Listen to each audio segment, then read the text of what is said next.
Is an update for friends and supporters and general public that have been following the case of Pastor Torben Sondergaard. Torben finally had his day in court last Tuesday. That was December 13th. The way that the asylum proceedings work is there's a judge presiding. Torben was represented by his immigration attorney. And then also the government, or in this case ICE, had an attorney present as well. The hearing lasted for 5 hours, and Torben was actually allowed to share his story and share his testimony for 3 hours, which is a very long time for an asylum hearing. Torben detailed his life in ministry. He gave specific examples of sharing the gospel and how the power of God has manifested throughout his time in ministry. The beauty of it was that in the course of explaining and teaching the court about what it means to walk out one's faith as a Christian, he ended up referencing Scripture. So the Bible actually is part of the case file in this asylum case.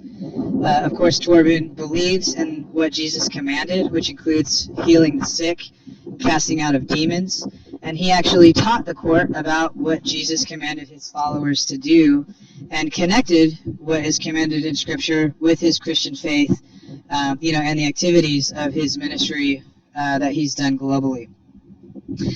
Torben had other experts who also testified. Again, this is a closed hearing, so we're not going to reveal the identity of those witnesses, but one of them is a internationally recognized and respected religious studies expert, somebody who's authored over 40 books, and that witness gave lots of detail about the lack of religious equality in Denmark, and actually cited human rights reports from Denmark of how other religious minorities, including Muslims and Jewish people, are not allowed to exercise certain aspects of their faith. For example, there's a burqa ban, and circumcision is not allowed. So for someone practicing their Jewish faith to not be able to circumcise your child is very similar to the kinds of limitations that Torben was being threatened with when he still lived in Denmark. The judge, surprisingly, did not offer a decision at the end of the hearing on Tuesday. He surprised everyone and decided that he was going to wait for 3 full days before he was going to offer his ruling. And, of course, on Friday, the judge issued his decision and decided to deny Torben's application for asylum. Torben's asylum case is very strong. It's supported with documentary evidence, conclusive evidence, we would say. Any judge that would be ruling according to law, we believe, should have granted asylum to Mr. Sondergaard. Torben will not be deported anytime soon. He has a right to an appeal. His attorneys will be filing an appeal immediately, and that appellate process essentially will analyze and dissect the way that this first judge handled the case. Again, we are very, very confident in the facts of this case and believe that the judge and his ruling are full of factual errors and very surprising omissions of some of the evidence that was entered into this case file. The judge did not rule that Torben was ever dishonest. The judge did not rule that Torben faked his persecution, as some people are saying online. That's false and absolutely couldn't be farther from the truth. In fact, there were several aspects of the ruling in which the judge agreed with Torben, and those things will be discussed in the appeal. The second point that I would like to address is regarding Torben's detention. This has been the topic of a lot of confusion for people, and so hopefully we can clarify that here once and for all. Torben is subject to an immigration proceeding, so his asylum case is an actual judicial proceeding. His detention is not a judicial proceeding.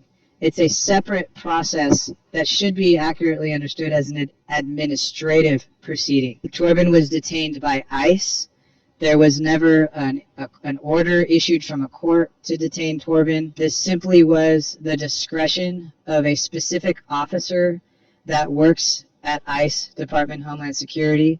That officer was fed false and misleading information about Torben. We've identified the source of that information. There are separate legal actions being taken to clear Torben's name privately as part of that false information that was shared. And unfortunately, we believe that this officer at ICE believed this false information, and that played a role in his decision to detain Torben. So we are very confident that we are going to be able to secure Torben's release from ICE custody very soon. I think the last relevant update is regarding an incident that happened on Friday. A group of two individuals gained access to the hearing under false pretenses. It seems very clear that they were motivated the entire time to continue to defame Torben. These individuals gained access to the WebEx and illegally made a recording of the hearing. It is not lawful to record a federal hearing. Within a couple of hours, those individuals actually edited the judge's ruling. They edited by having the judge repeat certain sections of the ruling and omitted other sections of the ruling. Again, this is illegal. It was very quickly reported to federal law enforcement, as well as the court, as well as some of the social media, the platform that it was, the video was uploaded onto. Just another example of just how coordinated and energized these enemies of the gospel really seem to be. The individual that posted that video, within, I believe, 24 hours, took the video down. He probably realized what he had done was in violation of the law. And we're going to pursue it to the furthest extent of the law. So now we just get to trust in the process and let people be held accountable for their actions.